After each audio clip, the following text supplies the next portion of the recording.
A primeira etapa do Exame Nacional do Ensino Médio, o Enem, aconteceu ontem em todo o Brasil. No primeiro dia, os candidatos foram submetidos às provas de ciências humanas, linguagens e redação. Bruna Moraes conversou com 2 professores que falaram sobre os assuntos abordados na prova e na redação. Vamos conferir. Isso mesmo, aqui na Paraíba foram quase 125 mil candidatos inscritos para o Exame Nacional do Ensino Médio 2023. Os locais de provas em Campina Grande com bastante movimento, os portões foram abertos ao meio-dia e foram fechados por volta de 1h30 da tarde. Como nos anos anteriores, o Enem está sendo realizado em 2 domingos. Ontem, dia 5, primeiro dia de provas, os alunos responderam às questões de Ciências Humanas, Linguagens e Redação, cerca de 90 questões. Eu conversei com o professor de História, Jefter Porto, que deu mais detalhes sobre os assuntos que foram abordados na prova. Foi uma prova bem bacana, estava dentro daquilo que é planejado, dentro das competências e habilidades do Enem, mas não deixou de ser uma prova cansativa. Muitos textos, alguns você tinha que fazer uma leitura mais aprofundada, com mais calma, mas assim, dentro das temáticas que a gente seleciona como de relevância, foi uma prova bem completa.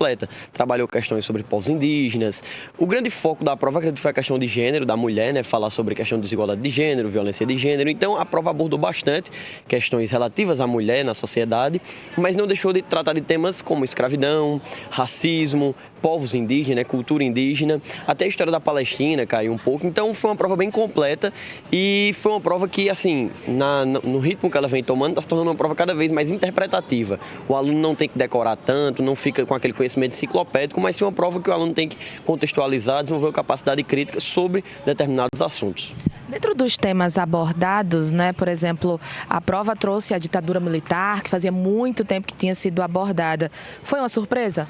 Assim, levando em consideração que a prova reflete muito dos rumos políticos do país, faziam 3 anos que não era abordado o tema da ditadura militar. Então, se esperava que esse ano esse tema, até com a mudança de governo e tal, fosse um tema que fosse cogitado na prova. A surpresa foram 2 questões, né?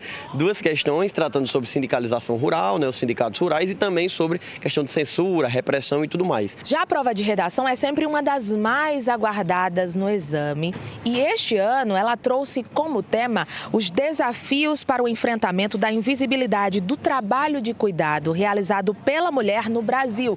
Um tema bem relevante e que chamou a atenção de muita gente. Nós conversamos também com a professora de Português e Redação, Ana Paula, que falou um pouco mais sobre esse assunto e também sobre as nuances que poderiam ter sido abordadas pelos candidatos para tentarem, então, uma pontuação ainda maior. É uma abordagem social, né? Então, quando a gente trabalha em cima de eixos temáticos, se espera essa abordagem sim.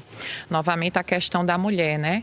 Em 2015, caiu aí a questão da persistência da violência contra a mulher na sociedade brasileira. Desde então, a questão da mulher não havia mais sido abordado. E agora, esse retorno, né? Novamente, essa questão da mulher, a mulher como cuidadora na sociedade sem reconhecimento nenhum, invisível, não é isso?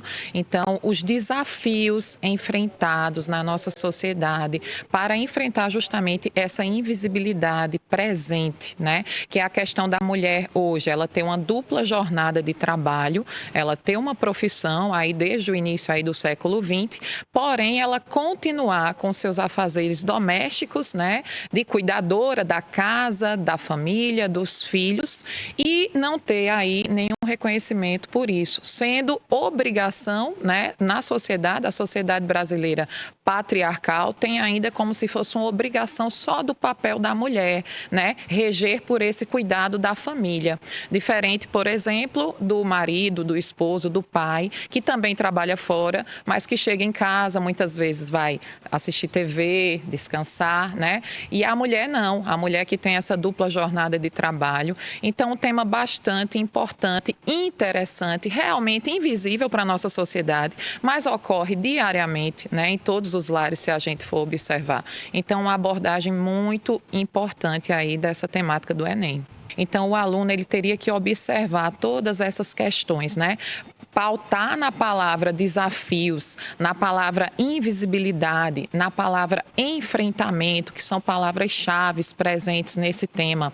Observar os textos motivadores, né, que com certeza iriam ali ajudá-lo a tomar, elaborar a tese dele, a opinião dele a ser defendida justamente em cima desses desafios. Ele teria que apresentar quais desafios dessa invisibilidade, para enfrentar essa invisibilidade hoje na nossa sociedade. É isso, os dias de Enem são sempre muito cansativos, a prova é longa, é extensa e exige muita atenção e concentração dos candidatos. Agora, falando sobre as ocorrências policiais, foi registrada apenas uma ocorrência aqui em Campina Grande, onde um homem foi preso após entregar as provas, né? Ele tinha um mandado de prisão aberto por não pagar pensão alimentícia. Então, assim que ele entregou as provas, ele foi preso pela Polícia Federal. Fora isso, o exame transcorreu muito bem em todo o estado. Lembrando que no próximo domingo tem o segundo dia de provas, onde os candidatos vão responder as questões de matemática e suas tecnologias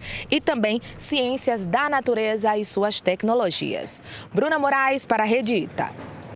Obrigado, Bruna. Portanto, foi o primeiro dia. A gente volta a falar ainda sobre Enem nessa edição.